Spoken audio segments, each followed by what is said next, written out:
નવસારીના ગણદેવી તાલુકાના દરિયાકાંઠાના 14 ગામોમાં 2 સપ્તાહ અગાઉ આવેલા પૂર બાદ સ્થાનિકોનો રોષ ફાટી નીકળ્યો છે। અંદાજે 5500 એકરમાં ફેલાયેલા 146 ગેરકાયદે ઝીંગા તળાવો અને દબાણોના કારણે પાણીનો કુદરતી નિકાલ અટકી જતા ઘરો સુધી પૂરના પાણી ઘૂસી ગયા હતા, જેનાથી ખેતી અને પશુપાલન નષ્ટ થઈ ગયા છે। આ ગંભીર સમસ્યાના ઉકેલ માટે 14 ગામોના 1200થી વધુ પૂર પીડિતો કલેક્ટર કચેરી ખાતે રજૂઆત કરવા પહોંચ્યા। આ દરમિયાન 6 મહિનાની બાળકી સાથે આવેલી એક યુવતીએ પૂરના દિવસોની પોતાની હાલાકી વર્ણવી। ગ્રામજનોની માંગ છે કે પ્રશાસન તાત્કાલિક તમામ ગેરકાયદે ઝીંગા તળાવો તોડીને પાણીનું કુદરતી વહેણ ખુલ્લું કરે। કલેક્ટરે આ મામલે સકારાત્મક જવાબ આપીને તમામ ગેરકાયદે તળાવ તોડવાની બાંહેધરી આપી છે।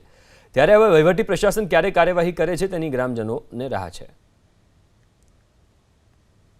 અમારા ગામમાં આ કાંઠા વિસ્તારમાં પૂરના પાણી જે ફરી વળે છે એનાથી અમને છોકરાને કે કોઈ બધાને સર્વને નુકસાન થાય છે ને તળાવના લીધે જે આવે છે આપત્તિ આજ સુધીમાં કોઈ આપત્તિ આવેલી હતી નહીં।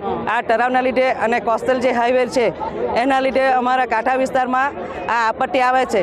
તો એનો કોસ્ટલ હાઈવેના જે પોલ બનાવી આપે ને કોસ્ટલ હાઈવે દૂર કરે તેવી અમારી માંગ, અને ઝીંગા તળાવ દૂર કરે અને અમારી રસ્તા નાળી જે આગળની ખાડી બળ છે બધી ખુલ્લી કરી આપે એવી માંગ સાથે આશા રાખીએ છીએ। અમારા વિસ્તારમાં જે પૂરના પાણી આવે છે એ નીકળવા માટે જે મેંદરભાટ વિસ્તારોમાં છે તે ઝીંગા તળાવો જે બનેલા છે આડેધર, એ અમારા કુદરતી કાળાઓ જે છે એ પૂરીને આવેલા છે, જેના કારણે જે પૂરના પાણીઓ અમારા ગામમાં જે ફરી વળે છે એને અંબિકા નદી સિવાય જે બીજો રસ્તો મળતો હતો તે હવે હાલમાં અત્યારે બંધ છે।